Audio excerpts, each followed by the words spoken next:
से मैं अपनी बात शुरू करना चाहूंगा। एक बहुत अद्भुत व्यक्ति हुआ है। उस व्यक्ति का नाम था नसरुद्दीन, एक मुसलमान फकीर। एक दिन सांझ अपने घर के बाहर निकला था किन्हीं मित्रों से मिलने के लिए। द्वार पर ही बचपन का बिछड़ा हुआ एक साथी घोड़े पर से उतरा। 20 वर्षों बाद वो मित्र उसे मिला था। गले वे दोनों मिल गए, लेकिन नसरुद्दीन ने कहा कि तुम ठहरो घड़ी भर, मैं किन्हीं को वचन दिया हूं, उनसे मिलकर अभी लौट आता हूं। दुर्भाग्य की वर्षों बाद तुम मिले हो और मुझे अभी घर से जाना पड़ेगा, लेकिन मैं जल्दी ही लौट आऊंगा। उस मित्र ने कहा, तुम्हें छोड़ने का मेरा मन नहीं, वर्षों बाद हम मिले हैं, उचित होगा कि मैं भी तुम्हारे साथ चलूं। रास्ते में तुम्हें देखूंगा भी, तुमसे बात भी कर लूंगा, लेकिन मेरे कपड़े सब धूल से भरे हैं। अच्छा होगा अगर तुम्हारे पास दूसरे कपड़े हो तो मुझे दे दो। फकीर ने एक कपड़ा की जोड़ी बादशाह ने उसे भेंट की थी। सुंदर कोट था, पगड़ी थी, जूते थे। वो अपने मित्र के लिए निकाल लाया। उसने उसे कभी पहना नहीं था। सोचा था कभी जरूरत पड़ेगी तो पहनूंगा। फिर फकीर था, वो कपड़े बादशाही थे, हिम्मत भी उसकी पहनने की पड़ी नहीं थी। मित्र ने जल्दी वे कपड़े पहन लिए। जब मित्र कपड़े पहन रहा था तब नसरुद्दीन को लगा कि ये तो भूल हो गई। इतने सुंदर कपड़े पहनकर वो मित्र तो एक सम्राट मालूम पड़ने लगा और नसरुद्दीन उसके सामने एक फकीर, एक भिखारी मालूम पड़ने लगा। रास्ते पर लोग मित्र की तरफ ही देखेंगे जिसके कपड़े अच्छे थे। लोग तो सिर्फ कपड़ों की तरफ ही देखते हैं और तो कुछ दिखाई नहीं पड़ता है। जिनके घर ले जाऊंगा वो भी मित्र को ही देखेंगे, क्योंकि हमारी आंखें इतनी अंधी हैं कि सिवाय कपड़ों के और कुछ भी नहीं देखती। उसके मन में बहुत पीड़ा होने लगी कि ये कपड़े पहना के मैंने भूल कर ली है। लेकिन फिर उसे ख्याल आया कि मेरा प्यारा मित्र है, वर्षों के बाद मिला है, क्या अपने कपड़े भी मैं उसको नहीं दे सकता हूं? इतना मीन, इतनी क्षुद्र मेरी वृत्ति है, क्या रखा है कपड़ों में? समझाता हुआ वो अपने को चला, लेकिन रास्ते पर सारी नजरें उसके मित्र के कपड़ों पर अटक गई।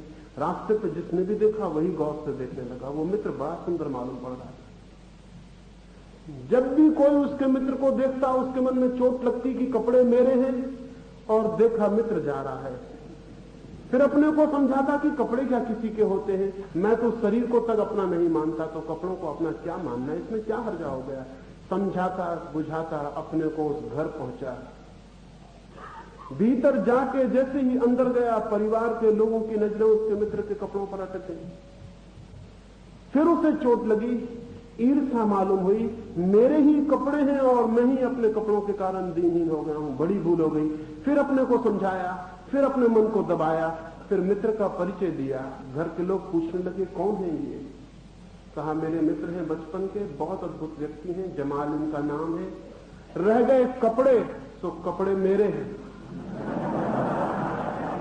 घर के लोग बहुत हैरान हुए, मित्र भी हैरान हुआ, नसरुद्दीन भी कह के हैरान हुआ। सोचा भी नहीं था कि ये शब्द मुंह से निकल जाएंगे, लेकिन जो दबाया था वो निकल जाता है। जो दबाओ वो निकलता है, जो सप्रेस करो वो प्रकट होगा।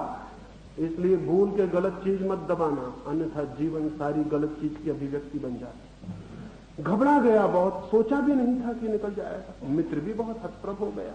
घर के लोग भी सोचने लगे, ये क्या बात कही। बाहर निकल के मित्र ने कहा कि क्षमा करो, मैं तुम्हारे साथ दूसरे घर में नहीं जाऊंगा। ये तुमने क्या बात कही? नसरुद्दीन की आंखों में आंसू आ गए, क्षमा मांगने लगा, कहने लगा, भूल हो गई, जवान पलट गई। जवान कभी भी नहीं पलटती है, ध्यान रखना। जो भीतर दबा हो वो कभी कभी जवान से निकल जाता है, जवान पलटती कभी भी नहीं। क्षमा कर दो, अब ऐसी भूल नहीं होगी। कपड़ों में क्या रखा है? लेकिन कैसे निकल गई ये बात? मैंने कभी सोचा भी नहीं था कि कपड़े किसके हैं। सोचा यही था, आदमी वही नहीं कहता है जो भीतर सोचता रहता है, कहता कुछ और है, सोचता कुछ और। कहने लगा, मैंने तो सोचा भी नहीं, कपड़े का तो मुझे ख्याल भी नहीं आया था, ये बात कैसे निकल गई? और घर से चलने और इस घर तक आने में सिवाय कपड़े के उसे और कुछ भी ख्याल नहीं आया।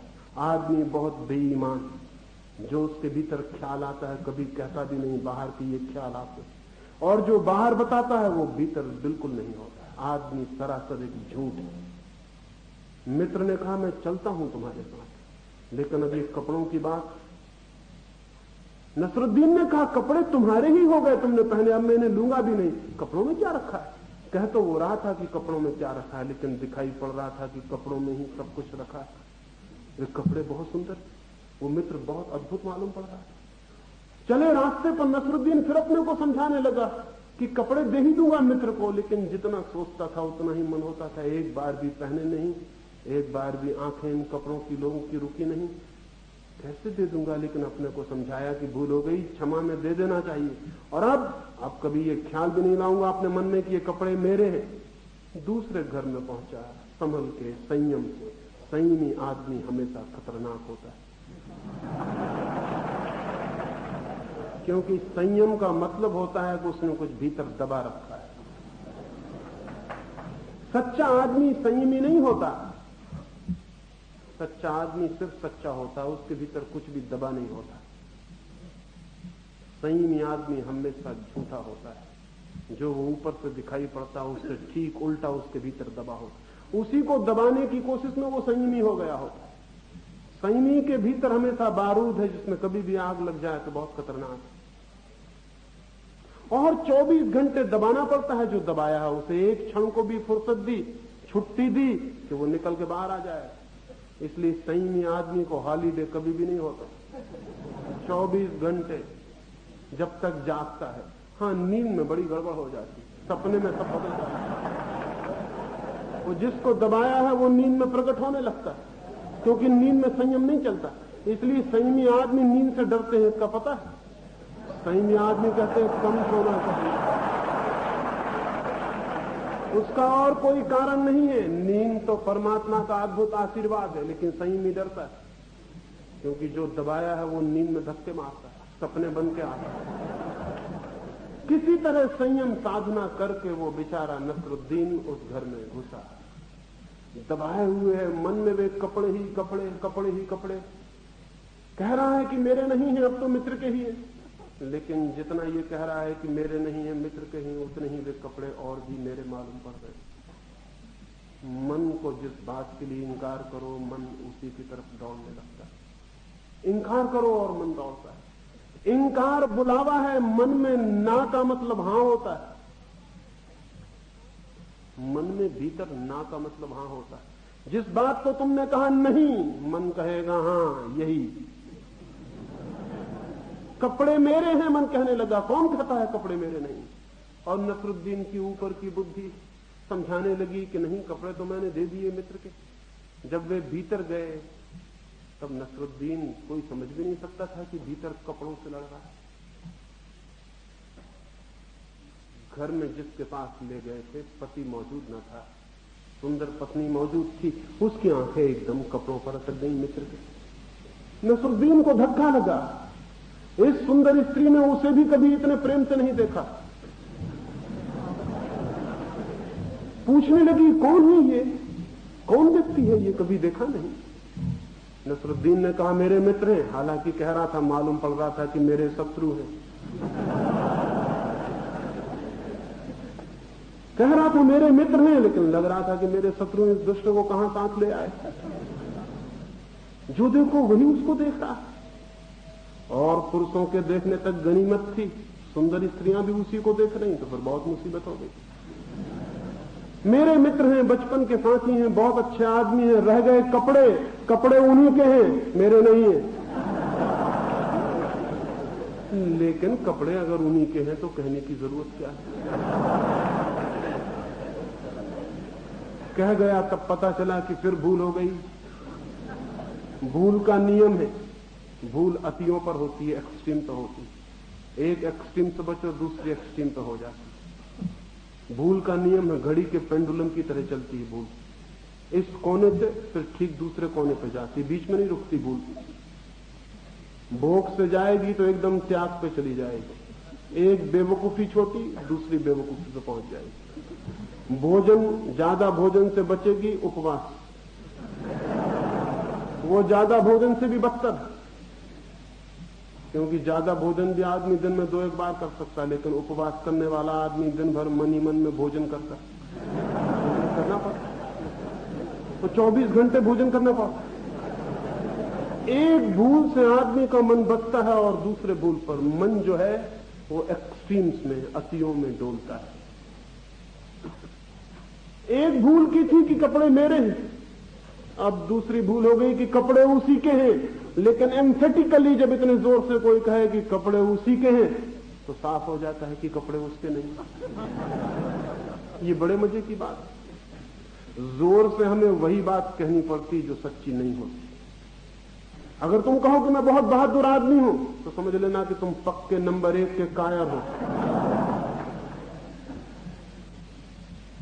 अभी हिंदुस्तान पे चीन का हमला हुआ, सारे हिंदुस्तान में कवि पैदा हो गए जैसे बरसात में मेंढक पैदा होते, और वो सब कहने लगे कि हम सोए हुए शेर हैं, हमको मत छोड़ो। कभी सोए शेर ने कविता की कि हमको मत छोड़ो? सुना है कभी ये? सोए शेर को छेड़ दो फिर वो कविता करेगा? फिर पता चल जाएगा कि छेड़ने का क्या मतलब होता है।